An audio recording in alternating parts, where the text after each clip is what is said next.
क्या एक गलतफहमी रिश्ता बिगाड़ सकती है? कुछ ऐसा ही हुआ मीरा और आरव के साथ। आरव और मीरा कॉलेज के समय से बहुत अच्छे दोस्त थे। उनके आसपास के लोग हमेशा कहते थे कि उनके बीच दोस्ती से कुछ ज्यादा है, लेकिन ना तो आरव और ना ही मीरा ने कभी इस बात को स्वीकार किया। मीरा के दिल में आरव के लिए हमेशा से कुछ खास था। वह उसे हंसाता था, उसकी छोटी छोटी बातें याद रखता था और उसके साथ मीरा खुद को सुरक्षित महसूस करती थी। वह अपने दिल की बात कहना चाहती थी, लेकिन हमेशा कुछ ना कुछ रोक देता। एक दिन जब वे दोनों साथ पढ़ाई कर रहे थे, मीरा ने आरव के फोन पर एक मैसेज देखा। मैं आज रात की डेट के लिए बहुत एक्साइटेड हूँ। भेजने वाली थी रिया नाम की कोई लड़की।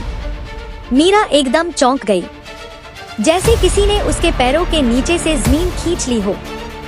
आरव किसी को डेट कर रहा था? उसने कभी रिया के बारे में तो नहीं बताया था। मीरा ने फौरन अपनी किताबें समेटी। मुझे अचानक कुछ याद आ गया, मुझे जाना होगा। वह बुदबुदाई और चली गई, इससे पहले कि आरव कुछ पूछ पाता। आरव को उसकी बात समझ नहीं आई, लेकिन वह मीरा का बदलता बर्ताव महसूस कर सकता था। मीरा ने उसके कॉल्स और मैसेजेस का जवाब देना बंद कर दिया। दिन हफ्तों में बदल गए। एक शाम आरव अचानक मीरा के घर पहुंच गया। मीरा, हुआ क्या है? उसके शब्दों में दर्द था।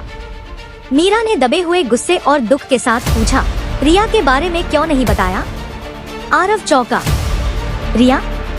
मेरी दिल्ली वाली कजिन की बात कर रही हो?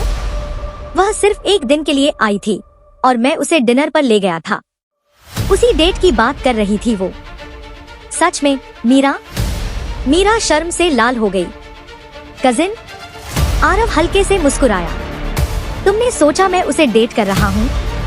तुमने बताया नहीं था तो मैंने मान लिया, मीरा ने धीमे से कहा। कुछ पल के लिए खामोशी छा गई। फिर आरव थोड़ा पास आया और बोला, अगर मैं किसी को डेट कर रहा होता तो सबसे पहले तुम्हें बताता, लेकिन मैं नहीं कर रहा था, क्योंकि जिसे मैं सच में पसंद करता हूँ वो तुम हो। मीरा की आंखों में चमक लौट आई। तो मैंने एक गलतफहमी की वजह से सब कुछ बिगाड़ दिया? आरव मुस्कुराया और उसका हाथ थामते हुए बोला, सब कुछ नहीं, बस थोड़ी देर हो गई। और उस पल सब कुछ साफ हो गया।